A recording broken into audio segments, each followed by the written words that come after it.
नमस्कार, मैं हूं डॉक्टर रश्मि अग्रवाल। इस वीडियो में मैं आपको बताने जा रही हूं आईवीएफ कंसेप्शन के बाद एबॉर्शंस के क्या रीज़न होते हैं।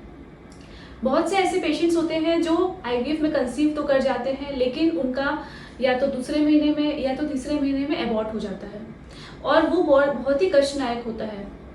तो मैं आपको बताने जा रही हूँ कि उसके क्या रीजंस हो सकते हैं ताकि हम नेक्स्ट टाइम उसका बचाव कर सकें। इसके 3 मुख्य कारण होते हैं। पहला कारण होता है महिला के शरीर के अंदर कोई ब्लड एबनॉर्मलिटी या क्लॉटिंग प्रॉब्लम होना। अगर महिला के शरीर में कोई ऐसी प्रॉब्लम है जिससे कि ब्लड क्लॉटिंग में प्रॉब्लम होती है, जैसे कि एंटीफॉस्फोलिपिड एंटीबॉडी सिंड्रोम या कोई थ्रोम्बोफिलियास, ऐसी कंडीशन में जो बेबी का ब्लड सप्लाई है वो रुक जाता है, तो एबॉर्शन की चांसेस हो सकती हैं। ये एबॉर्शन लगभग 3 महीने के अंदर ही होते हैं। तो ये कंडीशन में हम क्या करते हैं कि ये ब्लड टेस्ट द्वारा डायग्नोस होती है, इसका पूरा प्रोफाइल करवाते हैं और अगर इसमें कुछ आता है तो नेक्स्ट टाइम जब हम आपका आईवीएफ करते हैं तो हम शुरू से ही कुछ इंजेक्शन स्टार्ट करते हैं जिससे कि ये प्रिवेंट हो जाता है। सेकेंड कंडीशन जो एबॉर्शंस की रीजन होती है वो होती है यूट्रस में कोई प्रॉब्लम होना। यूट्रस यानी जहाँ पे आपका भ्रूण ट्रांसफर किया जाता है, अगर ऐसे में कोई प्रॉब्लम है बच्चेदानी के अंदर तब भी आपका बच्चा एबॉर्ट कर सकता है।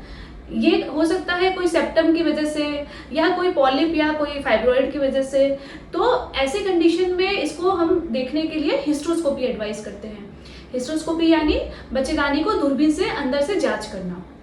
हम ये इसलिए करते हैं ताकि अगली बार जब हम आपका आईवीएफ करें तो हम इस कंडीशन को बचा सकें और इसका ट्रीटमेंट कर सकें।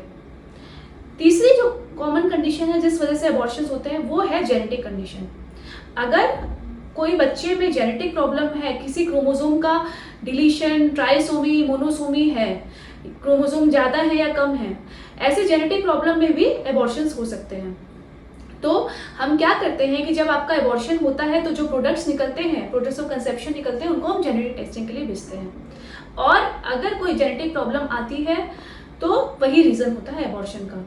तो हम जब आपका सेकेंड आईवीएफ करते हैं तो हम एक जेनेटिक टेस्टिंग उसमें ऐड कर सकते हैं जिसको हम लोग बोलते हैं पीजीएस, यानी प्री इम्प्लांटेशन जेनेटिक स्क्रीनिंग। इस कंडीशन में हम आपके एम्ब्रियोज की जेनेटिक टेस्टिंग ट्रांसफर के पहले कर लेते हैं और जो एम्ब्रियोज नॉर्मल होते हैं जेनेटिकली हम उनको ही ट्रांसफर करते हैं। इस तरह से हम आपके एबॉर्शन को प्रिवेंट कर सकते हैं।